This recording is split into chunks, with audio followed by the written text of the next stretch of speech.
Hello and welcome to ZED Talks. I am super excited today because I am with a very dear connection I made recently, Vanessa Gutierrez, and I want to introduce a AI for HR community which she's building. And you know, I'm an HR nerd, and Vanessa matches me on every level. So we're going to probably talk about some nerdiness stuff. We haven't scripted, we're unfiltered, we're unedited, and we're going to talk about it today. Welcome, Vanessa. Thank you so much for being here. I'm excited, Zoe. So much to catch up on and So share much with to you. catch so much to Yeah. catch up on. But first of all, introduce yourself so that people know you're better to talk about you than me. So over to you. Yes. So I'm Vanessa Gutierrez. I'm actually based in California, the United States. For the past 20 years, I have been working in HR. Started out with small companies. You could call it as early on as working with two founders, scaling that in 2 years to an acquisition, to coming on board to companies that where I hire hundreds within like 3 months or so. My specialty is on the operations side. So the past 10 years, I have been diving into systems, implementations, integrations, and automation. So, like you said, that techie side is what I love. And now with AI being accessible, building by myself, I didn't like building by myself. So now I'm building with other HR practitioners and hence the AI for HR community that I'm building. Awesome. So this has been something that's quite new, and thank you for sharing that. This has been something that's, as in the AI for HR community, is something really new, and you've been building this for a while. Talk us through what it is, how you've started it, because I know that it's about to launch. So you've done your kind of new founders, founding members kind of thing. Talk us through, what it's been like for you, what you're building, where you are now, so our viewers and listeners can kind of like, is this for me? Should I be there? And I will preface that if you are an HR practitioner and you want to learn about AI, or you're already developing apps, but you want to do it with other HR practitioners, the community is the place for you. Um, where this started. So I have been using AI and working on HR products with AI for a while, and it got lonely. So I put out a post on LinkedIn. Wouldn't it be great if there was like a place for HR practitioners that are learning to do HR stuff with AI to get together? And it was well received on LinkedIn. Got a ton of DMs, got a ton of comments as well. And so, guess what? I said, what's next? I have to do something. So, I reached out to everyone who expressed interest, and we ended up meeting. And I talked to them about my vision for this community. And I should say, I thought I was going to be getting together with a couple people, once a month to talk about how we're using AI for HR. And this group of people, which are now referred to as the founding advisors, are the reason why the community is where it is today. They Mm. believe in it, they see the need for it, and they have jumped in with building membership experience and success, building out programs, thinking about sponsorships and partnerships. So I do like to get things done fast, but this hasn't been done as fast as I think my timeline. It's been 4 months, which some people will look back and say it's pretty fast. Um, but we've been diligent because it's HR practitioners building the community. We're Wow. very thoughtful of what we're building, and that's why it's not like we put up a Slack group in a week. We Mm. um, we bought into the Circle platform and have been really working that out. Where we are right now, today is actually the last day of our 6 week early access program. So what we did is we had nearly 80 applicants for this early access. And as we're wrapping up today, we have 65 individuals who were accepted into the program, and they got to see the messy behind the scenes. We That's what have, bonds people. That's what bonds people, Vanessa. The messiness is not always the clean stuff, right? yes. And the fact that they're excited about our launch and want to continue within the community, that just sets the tone for that. We've done a good job in listening and reiterating and giving HR practitioners what they need. Amazing. Talk to us about your vision. So what is the vision? Paint the vision. So I know that this podcast won't have gone out by the time this kind of closes in terms of founding advisors. But what it will do is there's still opportunity to join in a slightly different way or modified way by the time this comes. And I imagine it will be in around November time that this is published. So there'll be an opportunity. And by the way, for anybody listening, Vanessa's information will be publicized on here. So down the bottom in description, you'll be able to connect with Vanessa and join the AI for HR community if this speaks to your heart and soul. So tell us about your vision, because this is what people get behind, right? Yes. The vision, when I presented it to the group, I had just met these people online, and I was really nervous to say it, but got up the courage. And if we were to sum it up, I really want us to be able to design, deploy, and monetize on HR technology that has native AI within it.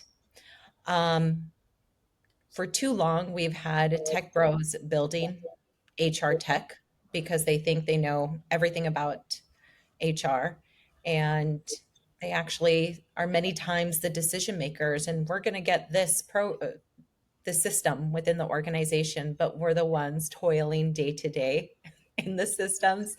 So I really think it's our time, and we have the resources to start building HR technology and to start monetizing on it.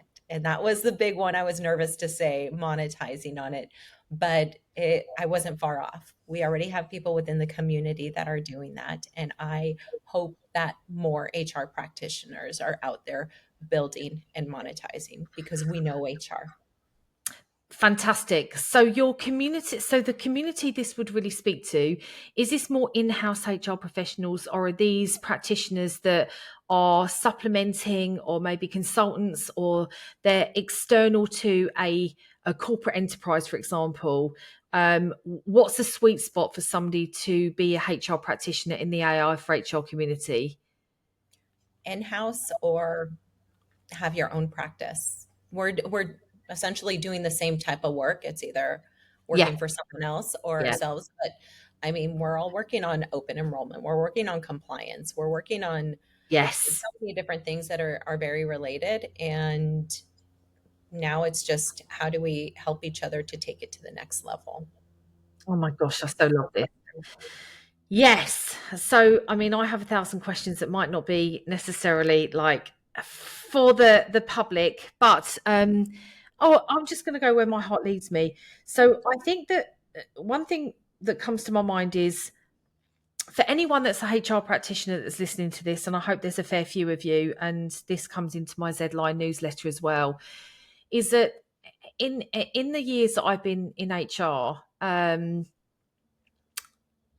actually, whether you've been in 5 years, 10 years, 20 years, it is actually irrelevant at this point. It's all around.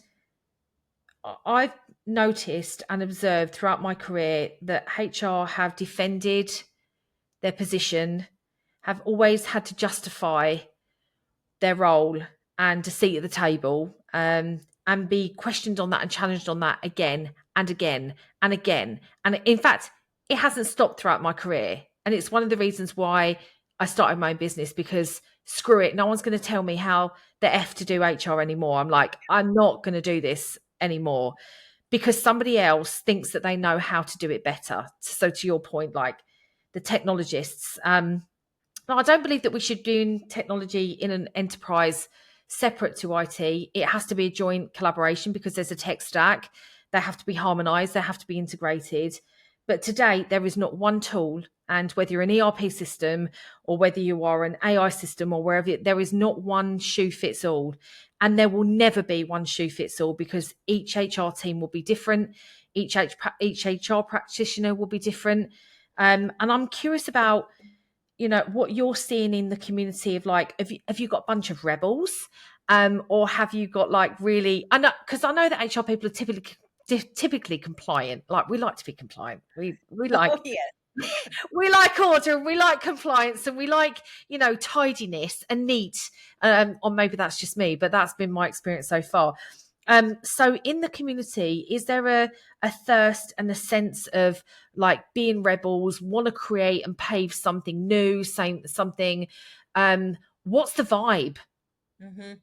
I see the rebels are more, oh, maybe they're not rebellious. They're in there, they're running their own practice. Hmm. And when someone hires you, they hire you because they trust you.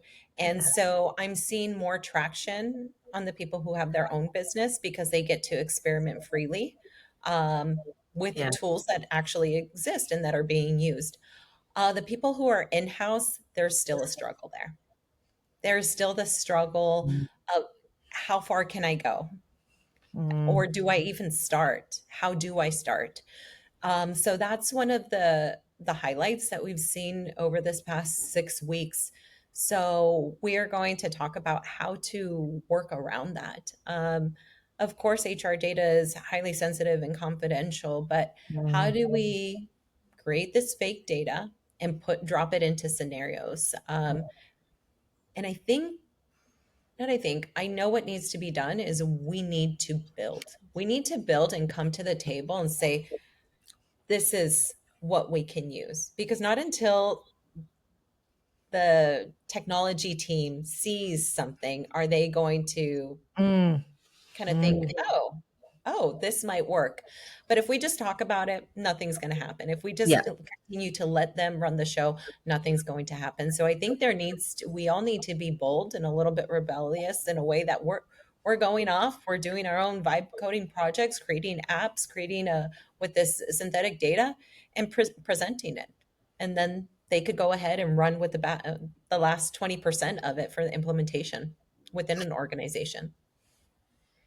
Yes. And I think that this is a moment where I think and I feel that this is a moment where I see such enormous opportunity for HR professionals to show, to lead.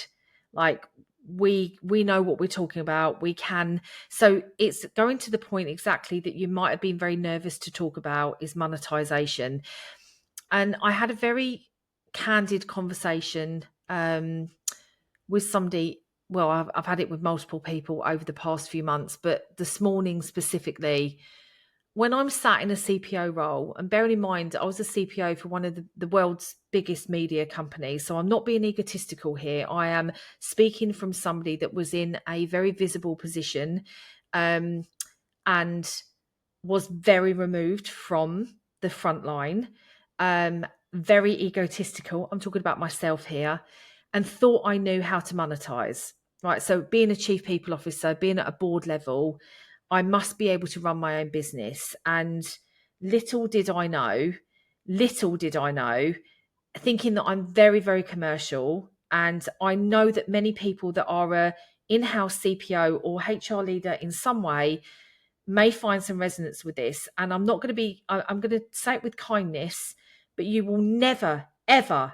ever know about commerciality and revenue until you run your own business. You will never understand sitting in an in-house HR role what it is like for client acquisition, to win business, to monetize, to create revenue and bring in money.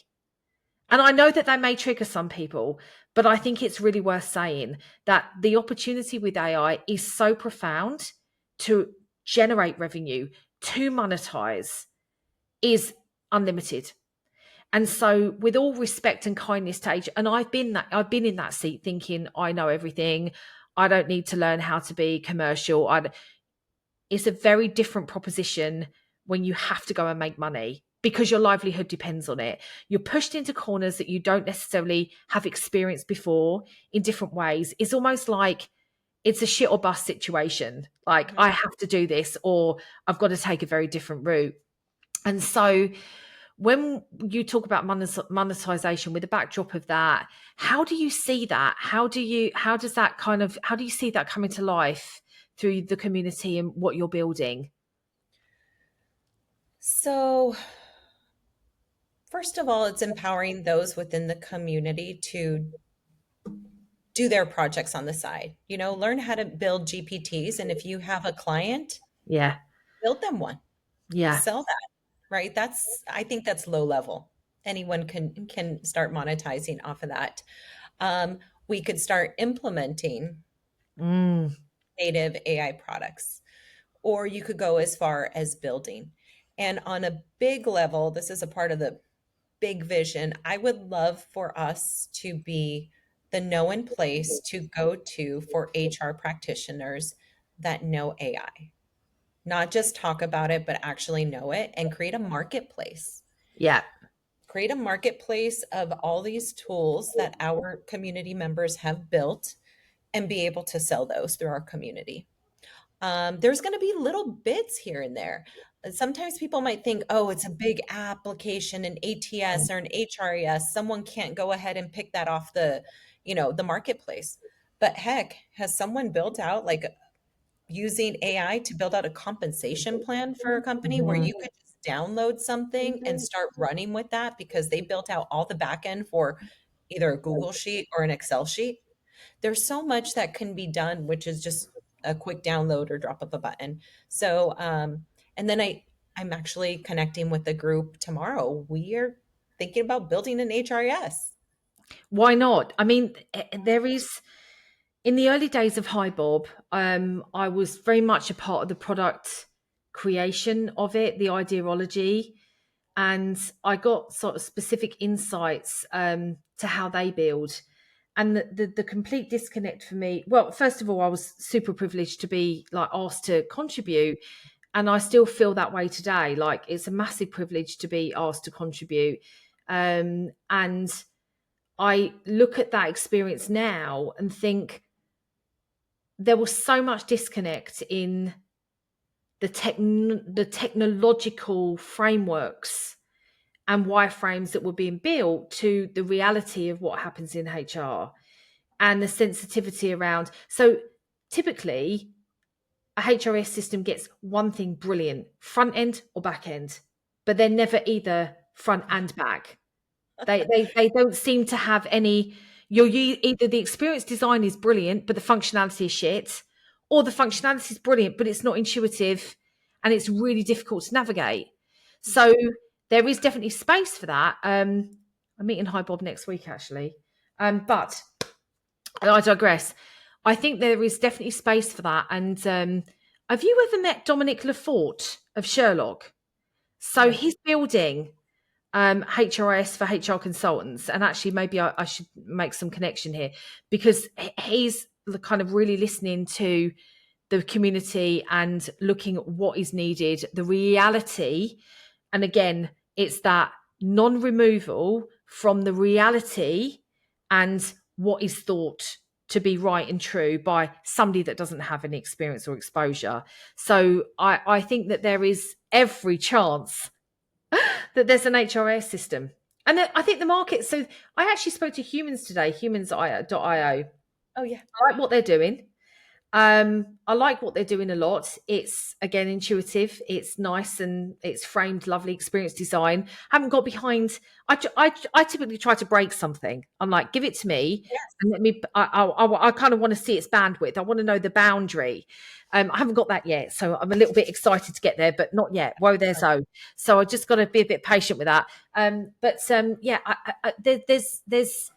there seems to be a little bit of movement around HRIS, but my observation is no one's building it that's been in HR. Exactly. So Exactly. I'm loving and if you've got, 60, so you've started with 60, 65 odd people, that's only going to grow. Have you got ambitions like a, locality, numbers, kind of like, where's your reach? Where's the big, So in our early access push, I think we've been doing this for maybe 3 weeks. We have nearly a little over 150 people on our wait list. So as soon as we open in November, they'll be coming in, and I anticipate just more coming in. So hopefully before the yeah, end of the year, not before the end of the year, within the next 12 months, I'm hoping to be 500 to 600 members. Yeah. And big long-term vision is I've also been talking to people in South America and Mexico, and it would be great if we can do another platform in a different language. Yeah, I think there's a lot of opportunity in there, isn't there? And especially multi languages. You know, the barriers that we used to face with technology were around um, accessibility through different languages, and that's kind of like there's I see that's gone now. Like we've got an open, and I suppose the pandemic did something. And again, people may disagree with me when they hear me say this. The pandemic did something so wonderful in the sense that it allowed us to pilot test working from home across the globe. I mean, I've had global roles in corporate for years. So I've always worked from home to a degree because it doesn't matter where I sit when I've got teams all around the world. But I think that we had this brilliant opportunity to test and see and know with absolute confidence that we can operate globally with technology. So we don't have that barrier anymore, right? That's out of the way. We've got no language barrier anymore because we've got translation that's so good now that we can, be able to do that much speedily.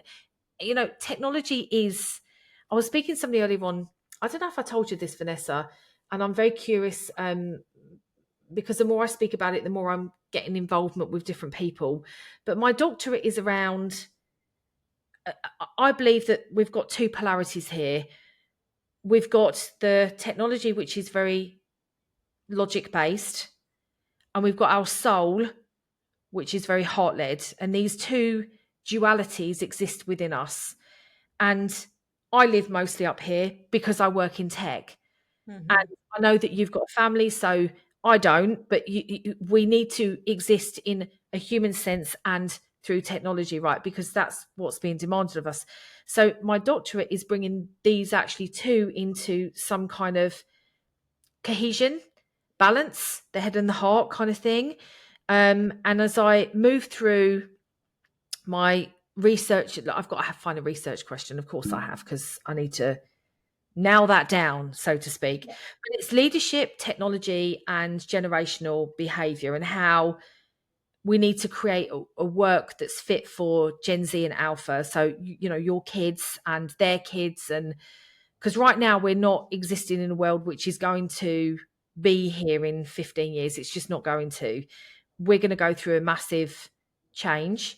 Innovation curve is typically 15 years.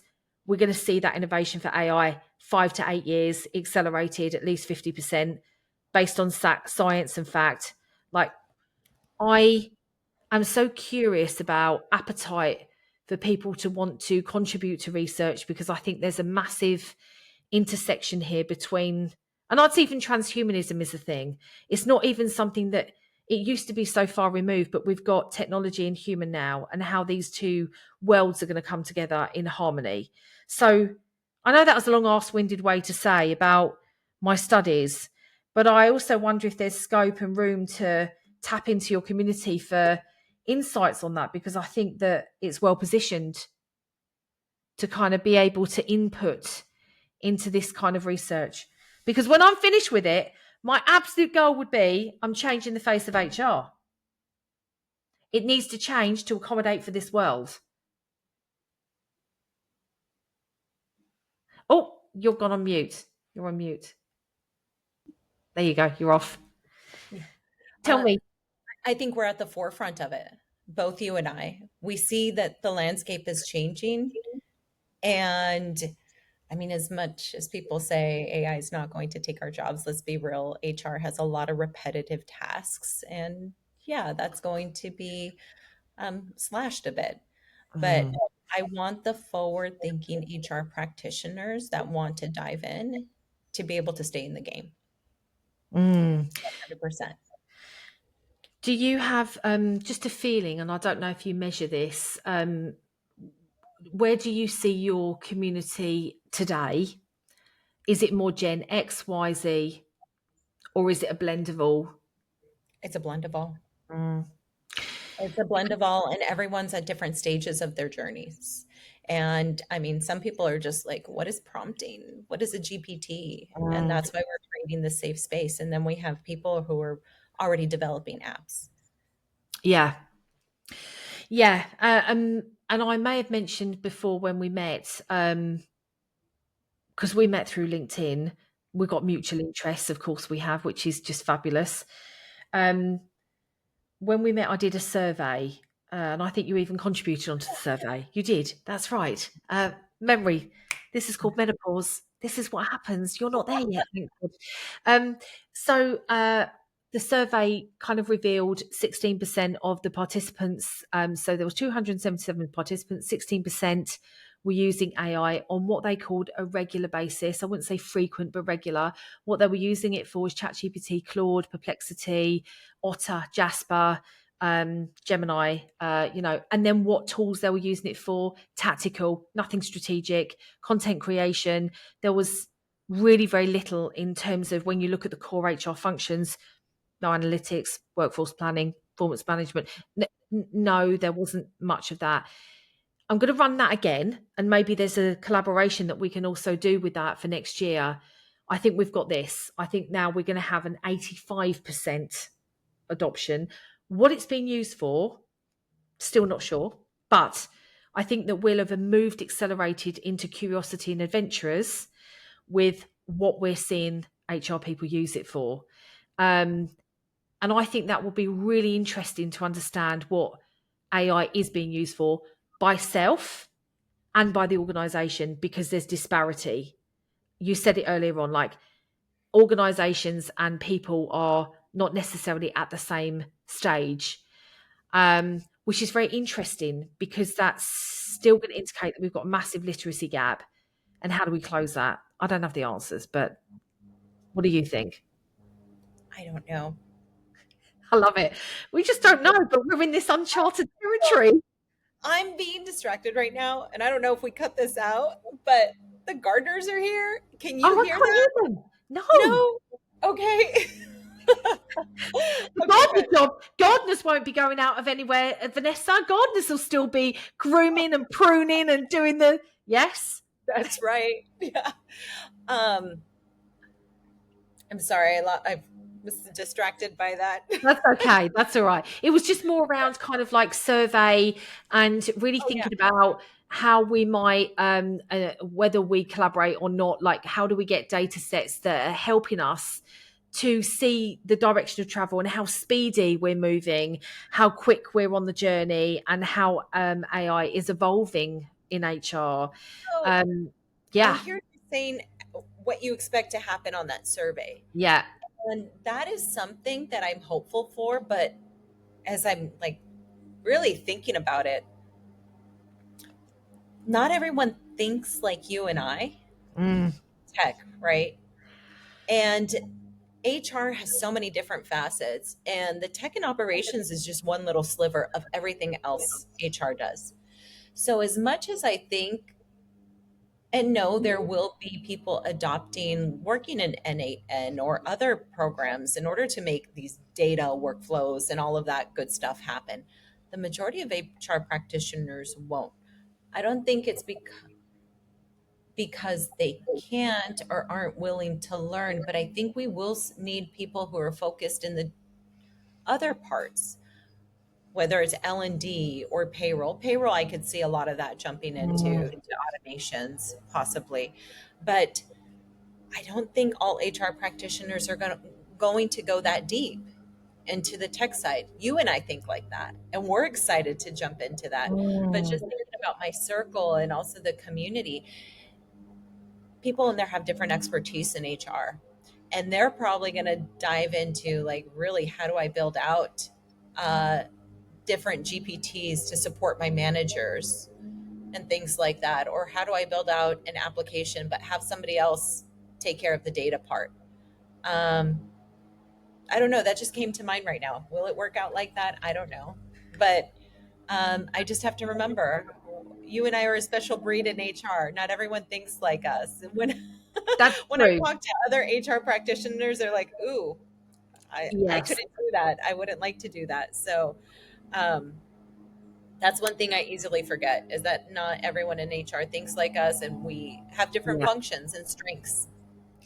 Yeah, I see. I connected with a few people that are, leading the way in these different disciplines. So reward. Do you know Cynthia Abbott Kerr? She's got well pay, or is it well? I don't know. Sorry, Cynthia, I can't remember the name Yeah, of your like company. upline. But anyway, it's reward based, and then there's Kate for Kate O'Neill around talent management and Opera, what they're doing. And I'm just like, these are just women that I've connected with. And I do bond with women in tech because I think it's a hard place that we sit. And we're Yeah. not always necessarily taken very seriously. But you can't dispute when you come with a track record and you're an expert in your field. I'm like, move over because we are here. Yeah. And it's so funny. I've had quite a lot of male counterparts reach out to me recently and want to know what I'm doing, who I'm doing it with. And I'm like, okay, well, I'm wondering what your intention is, but that's okay. There's room for everyone here. But on a side note, I think that that's a side note. Going back to kind of like what will, you're right in the sense that I do believe adopt. So from the survey, I developed a maturity map and it goes from avoidance to expert. Now, when I asked people to put me on that map, they went immediately to expert. And I'm like, I'm not an expert. A Google person, Anthropic, and somebody that's building AI systems today is an expert. I'd say that I'm pretty much a champ, right? I'm a champ. I know enough about it. So that's kind of like to the spectrum of, yeah, okay, I know a lot about it. I can build stuff. Do I know everything? Absolutely not. And probably know that much Hmm. because I don't know where it starts and ends. It's infinite, right? Yeah. But I recognize that we've got this polarity, and I'm call it the duality again. We've got these two sides of knowledge base. What I do think is going to happen is that we'll see a massive shift towards sort of more adventurers and curiosity, out of curiosity into adventure and confidence. So I think that people will have gained massive confidence in using AI, but what they're using it for won't have matured very much because of the nature of HR,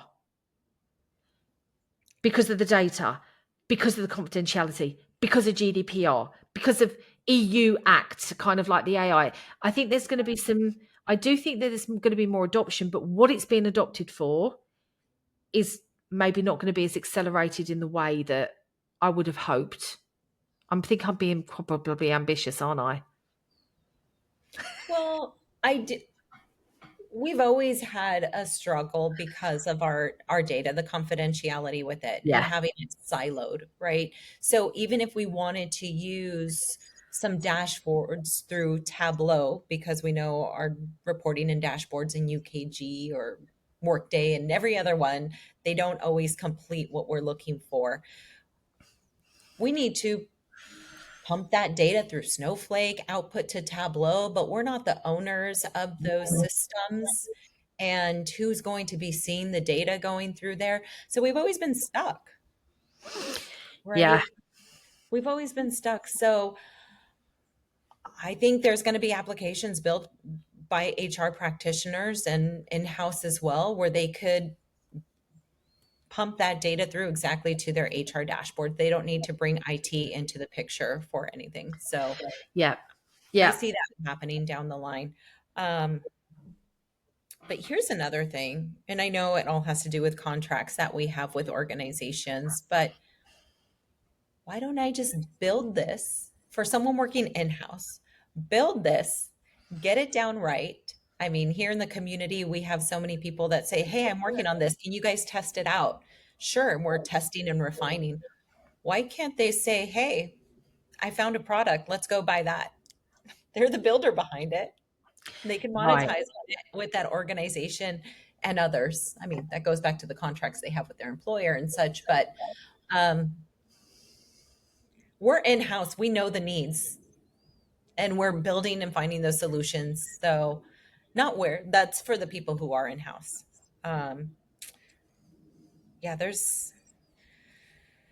we have to build. We need to make the changes for HR. What I'm hearing underneath it all is something that's quite significant here. I mean, I felt this for a while, but what I'm hearing you're affirming to me is HR are going to come into a level of ownership and control within their own discipline much more aggressively. So, building own tools, retaining data, doing all the things that are meaningful to the profession, okay, and not being at somebody else's will. So, I see a lot more control because we can build, we can navigate. It's not being left to IT to do that. So, and that won't be for everyone. I know that. I know that not every HR practitioner will have any intent to enter into our worlds and not think about technology. But here's the thing for anybody listening, you do not need to become an expert in AI to have an opinion and a voice.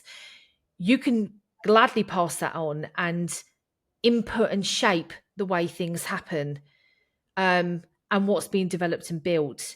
And you should never be afraid to do that, however little you know about technology, because at this point, the technology is a foundation that enables, but you still know on the front line what needs to happen, what's still a pain point, what the challenges are. We're always going to be up against time. We're always going to, the speed, we're always going to have multiple demands. We're always going to have multiple people and not practitioners. Well, maybe we've got multiple practitioners, but we've got multiple stakeholders that have different needs at different times. We're always going to be a little bit of a scapegoat, right? So unless we're owning the data where we can confidently say, here you go, then, I think there's a lot of control and ownership that can happen. I'm a control freak, by the way, so I love the aspect of control. Yes. No, and you're right. You're right. I see that happening. I see that happening in so many ways. Yeah. So many ways. There's so many things you touched on there. One of them I think about is we have someone in the community that says, I know nothing about AI. But you know what? They're doing presentations for the group on how they're building out open enrollment presentations that used to take weeks, now in 5 minutes.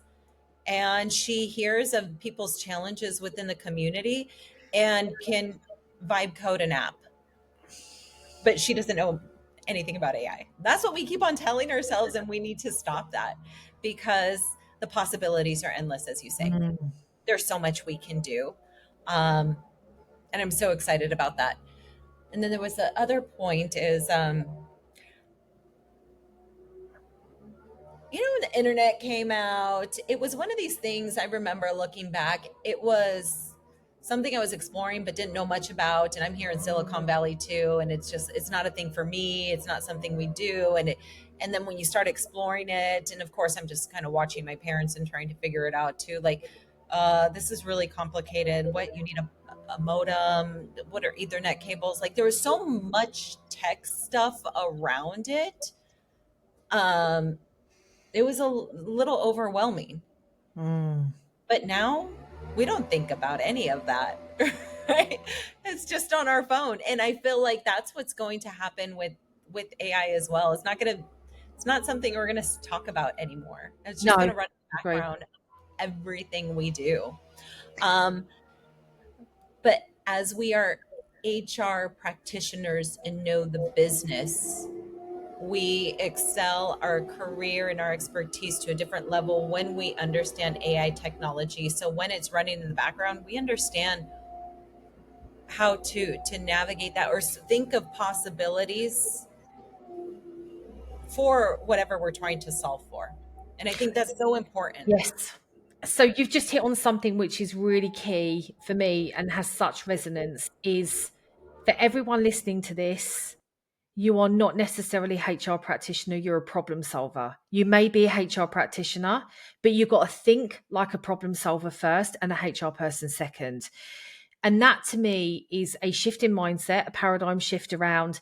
And this is where you don't need to be an AI expert, you don't need to be a tech expert, but you do need to be a good questioner and you do need to be a good listener, because that's where the gold is. That's where rubber meets the road kind of thing is, what is the problem? What is the grapple? And how do we overcome that? And that's not necessarily an AI problem right now. This is just a problem. And it's that we need to really think about and dig into before we start the AI applications. So for anybody that's listening here thinking, oh, I'm a HR practitioner, but I'm not really bothered about tech and I don't know much about it. And they say these things to themselves, which aren't true. Because if you use Google, you're using AI. If you use Spotify, you're using AI. If you're using Grammarly, you're using AI. Guess what? You're using AI. You're already using it, So, but it's that problem solving. You're solving a problem, get to understand the problem deeply first, and then we can start to find ways of how to solve it using AI if it's applicable. And so I think you just kind of beautifully nudged me into that. If it's applicable. I'm sure you've had some clients reach out to you. I need AI. I need AI. Let's implement AI. You're like, okay, for what? I don't know. It's like, okay, let's take a step back. What are some problems that you're facing? What are the challenges, Yeah. the main ones? Um, and sometimes it's not AI. I mean, I've been using Zapier for such a long time. Yeah. So, I mean, maybe all you need is a an automation there that you can plug in. So just Absolutely. Maybe it's even on ChatGPT. Maybe you don't even need to go outside anymore of like one thing. Um, it's funny because I had a conversation earlier on today with somebody saying, I call it the tool sprawl. Um, Zoe, I've now got like all of these things and none of them are solving my problem because now I've got another problem, which is now I'm having to manage all of these applications and they're not talking to each other. And I'm like, yeah, because you didn't look at what you need it for first. It's all about diagnostics. You've got to get to the diagnostic first. You've got to understand the business operation first. It's not an AI thing. This is purely about what's working, what's broken, and what you might not even know some of these things. But here's the thing that really shocks me. And again, I might trigger somebody saying this, and I'm not going to apologize for it. But here we go. For anybody that wants to put in AI, first of all, you've got to ask yourself why. Who's benefiting it from it? And I tell you now, the grassroots of it is your customer, your client, because everything that you're doing, whether you work in an organization, is to help the organization win business. And if you have your own business, you have to win business. So it's like, who, therefore, and what is your ideal customer? How many people cannot tell me who and what their ideal customer is? So I'm like, anything you build, you could be a loose cannon. It might hit the spot and it might not. But that is quite surprising for me. Now, I'm not a marketing boff. I never would say that I am, but I know a thing or two about, because in my company, we've got a marketing team that does all this. And so it's such a surprise to me who and what is a customer? What's their behavior? What are you trying to do? What's the end game? And lots of people can't answer that thing. Do you come across that? it's primarily what is going to make the day-to-day work that Right. I do easier. Yeah. And maybe because I'm on the tech side, I'm more focused on that and what I could do to make my work Yeah. more efficient because I know the tools that we've had in the past Mm. have been so clunky. I haven't thought about it like that. Honestly, the way you said is if we're going to implement some sort of technology like that, how is it going to help our customers, right? And they're essentially the bottom line for the business. You're right. We need to keep them happy. But I'd like to. I haven't looked at it like that. And that's a fair point, because the customers, so you just made a really valid point, which is the customer that you have is the HR practitioner and how to make their lives easier. And that is, so you can just say that actually, how is it easier to sell to our client, whether it's a product or service? It's the same question. Like, how do we make it easier, our lives easier to do that? And so it's the same question, but it's just slightly angled at an end user, I guess, to some degree. Um, and I think that that's something that is definitely, I'm called more to dig into. And again, it's not necessarily an AI thing, But the more we get clarity of what the end game for this thing to do, so if I'm in HR and I need more time and capacity to spend with humans to doing leadership development, for example, why do I need to do leadership development? Because I need to serve a customer better, because I need to be a better stakeholder, because I need to be a better leader, because I need to be.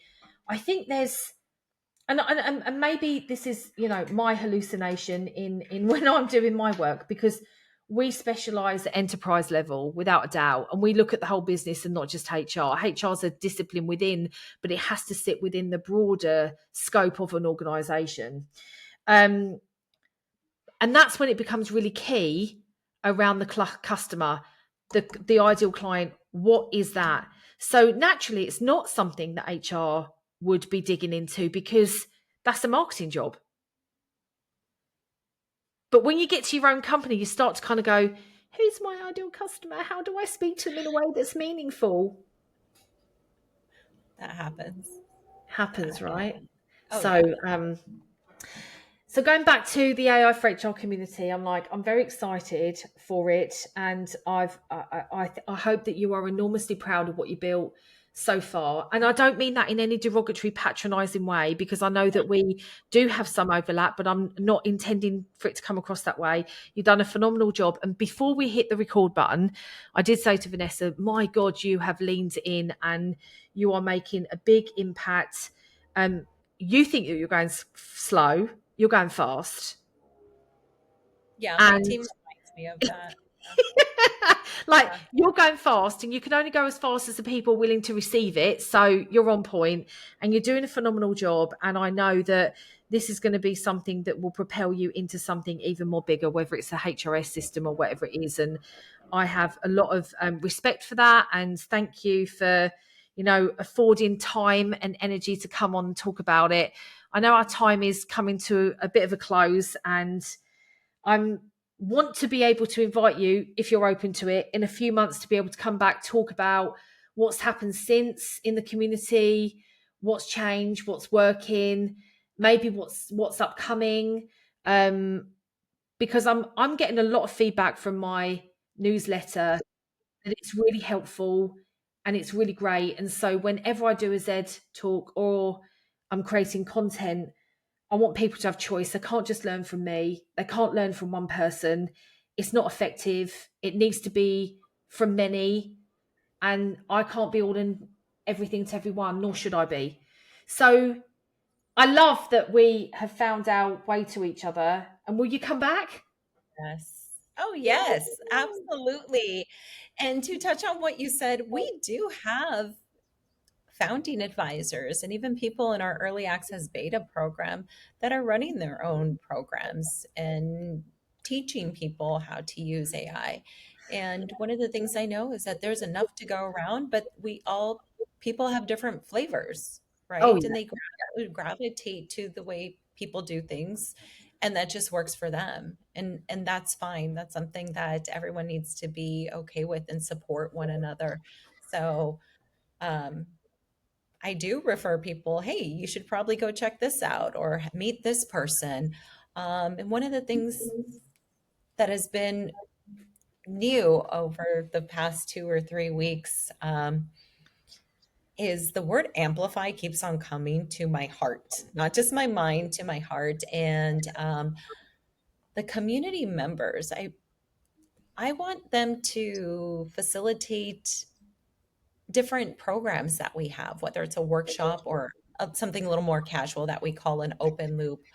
I want their face, their voice out there because we have some pretty high caliber people coming into this community. And you'd think because they're at XYZ company, they have it together. No, they're joining because they want to learn. But if we amplify what we are doing and showcasing that, that will open up to different opportunities. I mean, just in this 6 weeks, I think I got 12 of our members speaking opportunities at HR Week that's coming up. It's not Brilliant. for me, it's for them. This is a space to amplify yourself.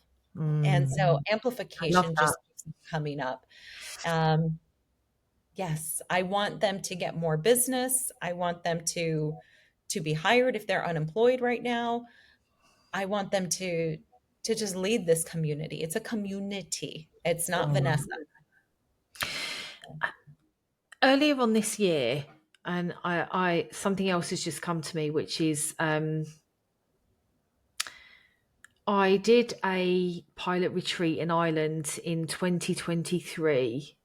Took six powerful women in to roam the hills in Ireland.